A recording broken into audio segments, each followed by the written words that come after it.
등장합니다. 누굴까요? 여러분이 너무나 잘 아는 사도 바울입니다.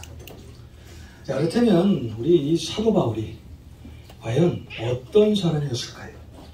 자, 예수를 믿기 전에 사도 바울의 모습은 어떤 모습으로 살아왔던 사람일까요? 사도 바울은 우리 예수님을 하나님의 아들로 인정하지도 않았고요. 예수 그리스도를 완강히 거부했던 사람이 바로 사도 바울이었습니다. 무엇보다도 수많은 예수 믿는 자들을 색출하고 감옥에 가두고 그리고 죽이는 일에 가장 앞장섰던 사람이 바로 사도 바울이었습니다. 특별히 우리가 잘 아는 사도행전 8장에 예루살렘 교회가 박해를 당할 때 그 박해의 주동자가 바로 사도 바울이었습니다. 디모데전서 우리 1장 13절에 보면은요, 이 사도 바울이 예수를 알기 전 자신이 어떠했던 사람인가를 고백하는데요. 자신은 비방자요, 폭행자요, 그리고 예수 그리스도를 믿는 사람을 박해했던 사람이라고 고백을 하죠. 이 사도 바울은요, 예수 믿는 사람을 보게 되면요, 박해하고 비방하고 폭행하고 아주 예수 믿는 사람들이 정말 이가 싫을 정도로 아주 가장 큰 적이었던 사람이 바로 사도 바울이었어요. 그런데 다메섹 도상에서 극적으로 예수 그리스도를 만나죠. 자, 그러면서 고린도후서 5장 17절의 말씀처럼 그런즉 누구든지 그리스도 안에 있으면 새로운 피조물이라. 이전 것은 지나갔으니 보라 새 것이 되었다. 자, 예수를 극적으로 만나고요. 자신의 이전 것은 다 배설물로 여기고 새로운 피조물로 태어났던 사람이 바로 사도 바울이었습니다. 자, 이렇게 새로운 피조물로 태어난 이 사도 바울의 진짜 신앙 고백이 오늘 우리가 읽은 갈라디아서 2장 20절의 말씀입니다. 갈라디아서 2장 20절 내가 그리스도와 함께 십자가에 못 박혔나니 그런즉 이제는 내가 사는 것이 아니요 오직 내 안에 그리스도께서 사시는 것이라. 이제 내가 육체 가운데 사는 것은 나를 사랑하사 나를 위하여 자기 자신을 버리신 하나님의 아들을 믿는 믿음 안에서 사는 것이라.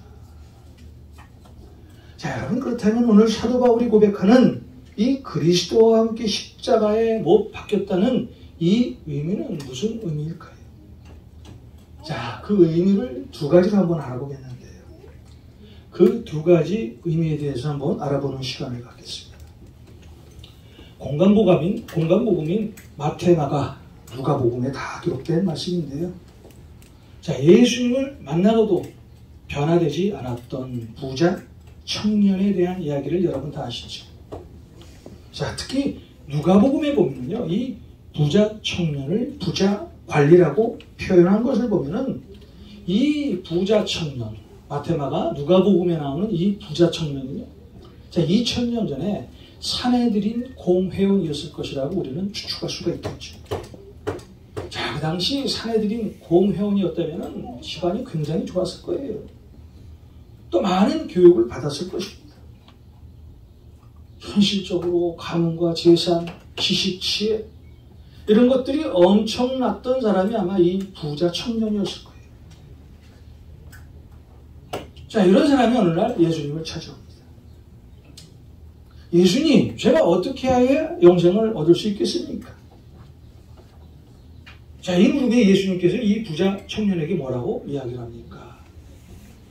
자, 그렇다면 네가 하나님의 계명을 다 지켰느냐? 자, 그 부자 청년이 대답을 합니다. 그러면 예수님, 나는 하나님의 계명을 다 알고요, 하나님의 말씀을 다 지키고 살았어요. 자, 이 말을 듣고 예수님이 다시 부자 청년에게 말을 합니다.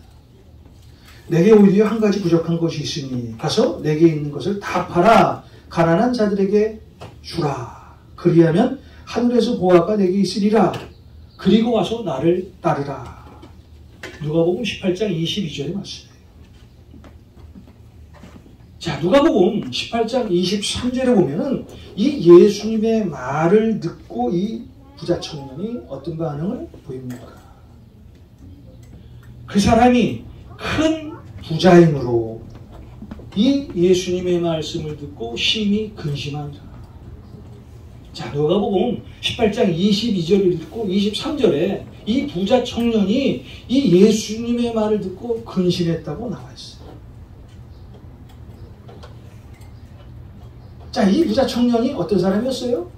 그 당시 정말 사내들인 공회원이었다면요, 엄청난 지식과 지혜와 가진 것을 다 가졌던 그런 사람이었어요. 그 당시 누구보다도 정치적으로 엄청난 세를 가졌던 사람이 아마 이 사람이 있을 거예요. 자, 게다가 이 성경에 부자 청년이라는 단어를 봐서는 이 사람이 굉장히 젊었을 거예요. 요새 말로 하면은요, 시체 말로 하면 정말 다 가진 것을, 다 모든 것을 가졌던 그런 사람이었어요.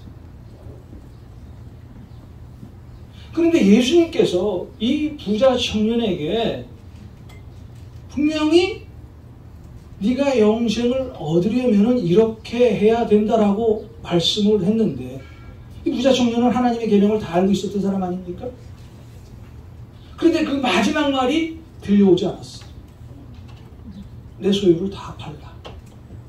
자, 그러면서 이 마지막 말을 듣고 이 부자 청년이 근심했다라고 성경이 나옵니다. 자, 이 부자 청년에게 예수님의 말씀이 들어오지 않았던 이유가 뭘까요? 바로 그 마음에 근심이 있어서였다는 거예요. 자, 이 부자 청년이 가졌던 근심이 무엇입니까? 이 부자 청년이 가졌던 근심은요, 세상 것에 대한 근심이었어요. 세상의 가치를 잡기 위한 그런 근심이었다는 거예요. 사실 이 부자 청년은 진짜 영생에 관한 관심보다도 그 마음의 안에는 세상의 가치를 잡고 있었다는 거예요. 자, 어떻게 하면 영원히 지금의 물을 지킬 수 있을까요? 부자잖아요. 부자 청년이잖아요. 자, 어떻게 하면 영원히 내 권력을 잡을 수 있을까? 그 당시 사내들인 공회원이잖아요. 자, 나는 어떻게 하면 영원한 젊음을 가질 수 있을까? 마태복음 19장에 나오는 것처럼 그 청년을 부자 청년이라고 지칭하고 있죠. 그는 젊었어요. 권력도 가졌어요. 돈도 있어요. 지혜도 있어요. 지식도 있어요. 자, 사람들은 보통 다 이런 말을 하죠. 내가 이 일이 끝나면 내 환경만 보수라면, 내가 이 일을 시작해서 성공하면 나 열심히 주님 믿을게요. 목사님 걱정하지 마세요. 이번 일만 한번 터지면은요, 나 주님을 위해서 열심히 일할 거예요. 정말 봉사할 거예요. 섬길 거예요. 이렇게 우리가 갖고 있는 이 수많은 근심거리, 다시 말해서 이 수많은 세상의 가치가 우리를 혼란스럽게 만들고요, 예수 그리스도의 말씀이 들어오지 않게 하는 그런 벽을 만든다는 거예요. 자, 여러분의 신앙은 어디서부터 출발할까요? 자, 빌립보서 3장 8절의 말씀처럼 예수 그리스도라는 지식이 가장 고상했어요. 내가 가진 모든 것을 버리고 예수를 선택하는 것이 우리의 신앙 고백이 돼야 돼요. 우리의 신앙이 여기서부터 출발이 돼요. 내가 예수님이 너무 좋았어. 예수님이 너무 사랑스러워서 내가 지금 들고 있던 내 환경, 내 지식, 내 지혜, 이런 것을 다 세상 밖으로 버리고 예수 그리스도를 선택하는 그 시간부터가 우리의 신앙의 출발점이 되어야 된다. 아멘. 여러분, 오늘 이 부자 청년이 자신의 그 외적인 가치를 버리지 못하고 주님을 떠났습니다. 물론 성경에는 나와 있지 않았어요. 그런데 우리는 성경을 보면서 이 부자 청년이 영생을 얻었을까? 라고 생각한다면요, 예수님을 떠났기 때문에 그 결과도 우리는 유추할 수 있다는 거죠. 자, 우리가 예수 그리스도 안에서 십자가의 못을 박는다는 것은요, 내 삶의 최고의 가치를 어떻게 해요? 예수 그리스도의 가치로 바꾸는 거예요.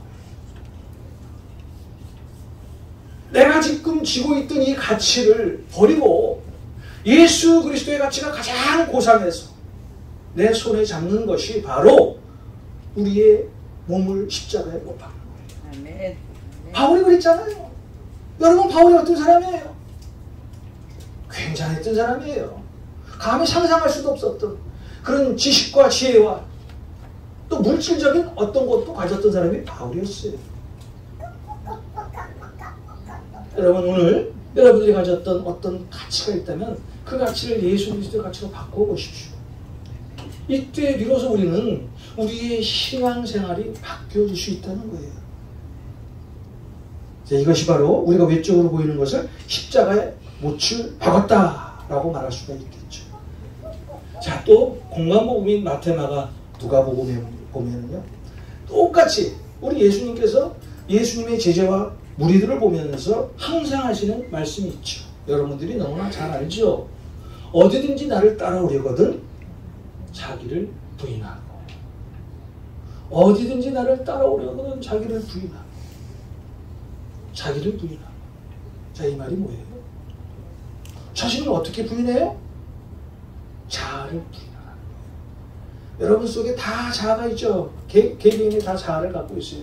자, 자아를 쉽게 생각한다면 생각이에요. 여러분의 생각과 제 생각은 틀려요.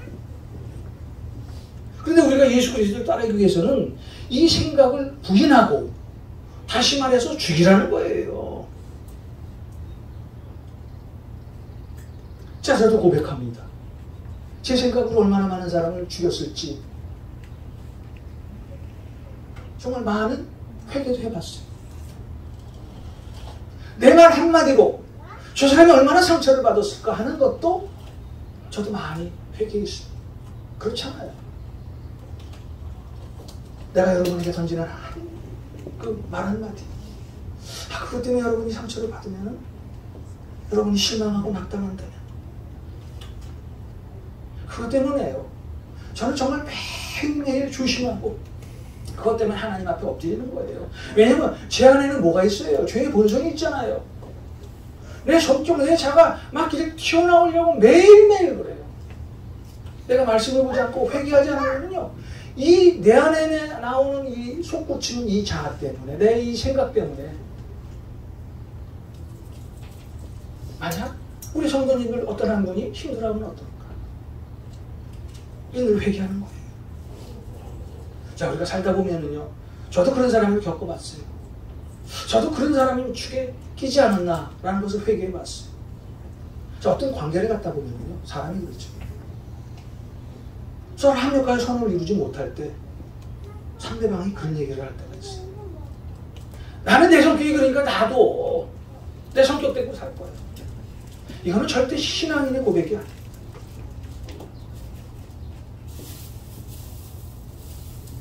적격 없는 사람은 어디 있겠습니까? 그런데 그거를요, 예수 그리스도의 그 말씀으로요, 내 자아를 죽이는 거예요. 자, 우리가 자아가 죽어요. 내 생각을 예수 그리스도의 생각으로 바꿔야 돼요. 자아가 죽는 것이 복음이에요. 복음은 다른 것이 아니에요. 내 생각을 죽이고 예수 그리스도의 말씀을 살리는 것이 복음이에요. 아멘. 하나님의 말씀은 살아있고 활력이 있고 자아의 날선 어떤 것보다도 이래요. 그래서 여러분의 홍과 영감이 관절과 골수를 찔러 쪼개기까지, 또 여러분의 마음의 생각과 뜻을 다 판단하는 것이 하나님의 말씀이기 때문이에요. 지금도 우리가 우리의 생각을 죽이지 않기 때문에, 또 죽으려고 하지 않기 때문에, 또 그것에 관심도 없기 때문에, 내 자아대로 내 생각대로 신앙생활을 하기 때문에 나는 지금도 그리스도인다운 생활을 하지 못하고 있을 때가 있다. 우리는 세상의 빛과 소금의 역할을. 자, 그러기 위해서는요, 내 생각을 다 예수 그리스도의 생각으로 바꿔야 돼요. 자, 여러분, 고린도전서 15장 31절에 보면 이런 말씀이 있습니다. 고린도전서 15장 31절입니다.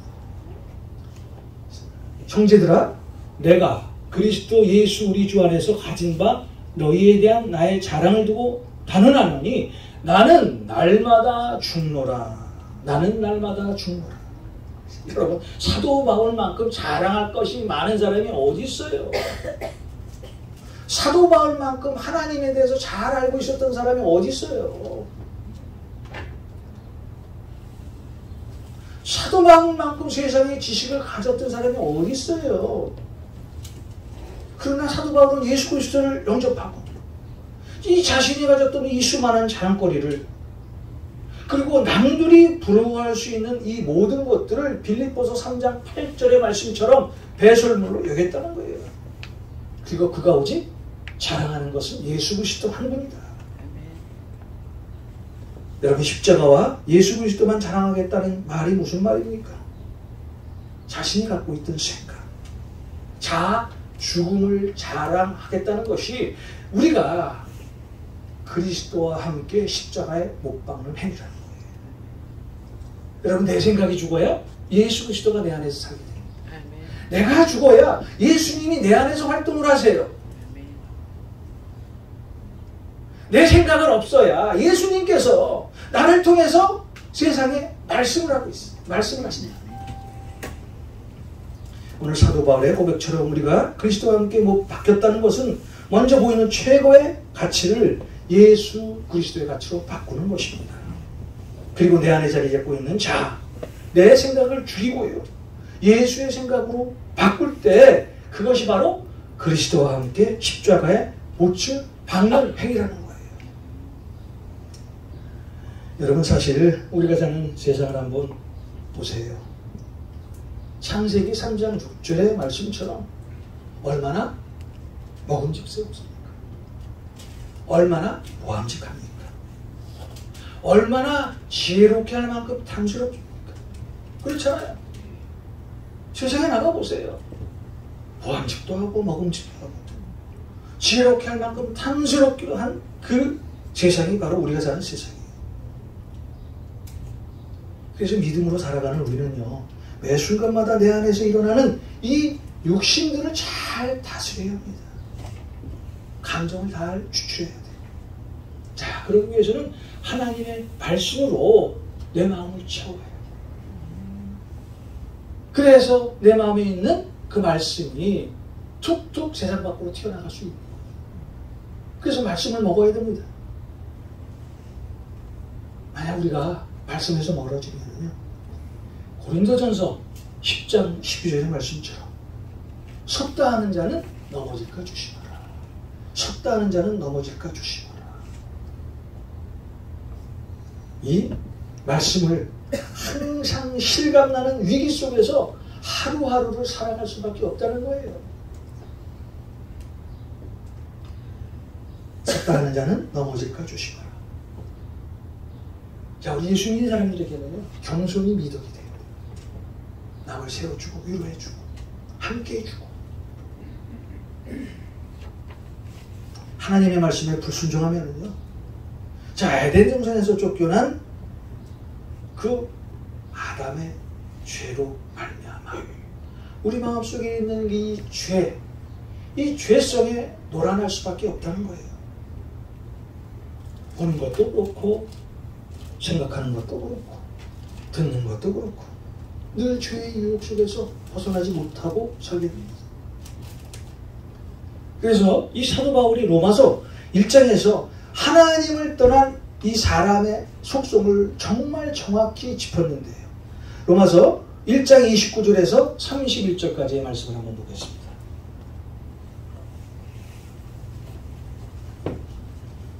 자, 로마서 1장 29절에서 31절.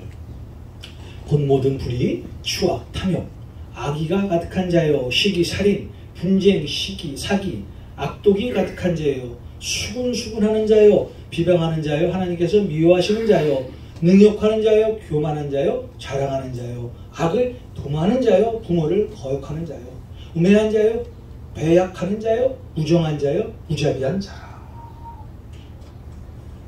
참 저는 감사한 것은 우리 성도님 중에 저기에 해당되시는 분이 한 분도 없다는 거예요. 저는 자신 있게 얘기할 수가 있어요. 자, 우리에게 하나님의 말씀이 멀어지면은요, 다시 말해서 나를 그리스도와 함께 십자가에 못 박지 못하면요, 이 안에 꿈틀거리는 이 죄의 본성 때문에 우리는 그 죄에 끌려가 살 수밖에 없다는 거예요. 그래서 사도 바울이 갈라디아서 5장 24절에 보면 그리스도 예수의 사람들은 육체와 함께 그 정욕과 탐심을 십자가에 못 박았느니라 라고 고백을 합니다. 왜 우리가 육체와 함께 정욕과 탐심을 십자가에 못을 박아야 할까요? 자, 왜 우리의 생각을 이 십자가에 못을 박아야 할까요?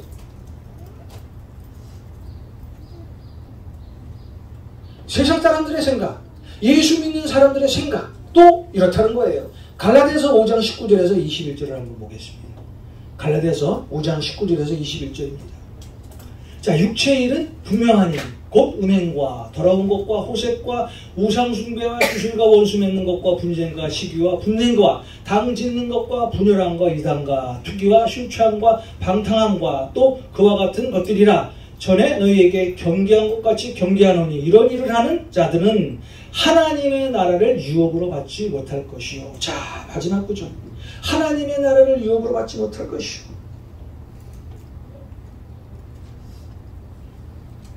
예수 믿고 나서도 우리 마음 가운데 이런 마음이 있다면 하나님의 나라를 유업으로 받지 못한다는 말씀하고 있어요. 우리의 생각은 이렇게 더러워요. 목사의 생각도 똑같습니다. 그래서 이 생각을 그리스도와 함께 십자가의 못을 박지 못하면 결국 우리는 하나님이 우리에게 약속하신 하나님의 나라도 유업으로 받지 못한다는 거예요. 자, 그렇다면 여러분, 우리가 이 십자가의 못을 받고 그리스도와 함께 산다면 그 증거가 어떻게 나타날까요? 어떻게 드러날까요? 자, 오늘 말씀에 그 증거가 나와 있는데요. 이제는 내 안에 내가 사는 것이 아니라 내 안에 그리스도께서 살아계셔야만 한다는 거예요. 자, 여러분이 예수 그리스도와 함께 여러분의 삶을 그리스도와 함께 못을 박았다면 반드시 이런 증거가 나타난다는 거예요. 사실 이게 정상인 그리스도인의 모습이에요. 내가 예수를 믿었어요. 교회 생활 잘합니다. 성경 공부도 해요. 그런데 여전히 내 안에 예수 그리스도가 주인이 아니라 내 삶이 주인이 되어 있다면 그 신앙은 한 번쯤 주님 앞에 회개하고 뒤돌아봐야 한다는 거예요. 나는 교회를 나와요. 나는 예수를 영접한 게 있거든요. 여전히 예수를 밖으로 믿네. 내 생각대로 살아간다. 내가 주인인 척하며 살아간다면 그것은 예수 믿는 사람의 모습이 아니라는 거예요. 우리가 하나님 안에서 살아갈 때 하나님의 역사가 우리를 통해서 드러납니다. 하나님은 하나님과 동행하는 사람을 반드시 사용하십니다. 하나님과 동행하는 사람은요, 반드시 그 동행하며 사는 그 모습이 세상 사람들이 알게 되죠. 창세기 39장에 보면, 자, 요셉을 종으로 부리던 보디발이 요셉이 어떤 사람인가를 알게 돼요. 아, 저 사람은 하나님과 동행하는구나. 창세기 39장 3절입니다. 그의 주인이 여호와께서 그와 함께 하심을 보며 또 여호와께서 그의 범사에 형통하게 하심을 보았더라. 자, 요셉을 보고요, 저 사람은 하나님과 함께하는 사람이야. 2000년 전에 안디옥 교회 교인들을 보고 세상 사람들이 저 사람은 뭔가 달라? 아, 저 사람은 예수 그리스도와 함께하는 사람이구나 라는 것이 드러난다는 거예요. 그래서 하나님과 동행하는 사람, 말씀과 함께 사는 사람은 반드시 그 주위 사람들이 알게 되었다는 거예요.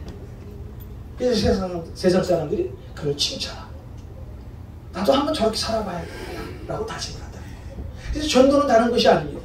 내 삶을 세상 사람들에게 보여줄 때 전도가 되는 거예요. 내 안에 계신 예수 그리스도를 보여주면은요, 세상 사람들은 분명히 내 안에 계신 그 예수 그리스도를 바라보고, 그래, 내가 저 사람 따라 한번 내가 교회 가야 되겠구나, 내가 예수 한번 믿어봐야 되겠구나 라는 생각을 갖게 된다는 거예요. 오늘 여러분에게 가장 중요한 것은 무엇입니까? 누가 여러분에게 묻습니다. 여러분 안에 그리스도께서 계심을 믿으십니까? 하고 묻는다면 여러분은 지체 없이 내 삶의 주인은 예수 그리스도이십니다 하고 답을 해야 돼요. 여러분의 삶의 주인은 예수 그리스도가 되시고 주님의 이름으로 축원합니다. 우리 삶의 주인이 예수 그리스도가 되야 내 삶이 변화되고 세상을 변화시킬 수 있는 파워가 늘어난다는 거예요. 오늘 사도 바울이요, 자신의 모든 것을 배설물로 여기고 자신의 삶을 그리스도와 함께 십자가에 못을 박았어요. 내가 그리스도와 함께 십자가에 못 박혔나니 그런즉 이제는 내가 사는 것이 아니요 오직 내 안에 그리스도께서 사시는 것이라. 이제 내가 육체 가운데 사는 것은 나를 사랑하사 나를 위하여 자기 자신을 버리신 하나님의 아들을 믿는 믿음 안에서 사는 것이다. 예수님께서 우리를 대신해서 십자가에 못 박히셨습니다. 자, 우리가 예수님을 믿는다는 것은 우리도 예수님과 함께 십자가에 못 박혔다는 것을 증거하는 행위예요. 그리스도인의 삶은 우리를 대신하여 십자가에 못 박히신 주님만을 사랑하고 그분을 주인으로 모시고 사는 그 사람이 진짜 그리스도입니다.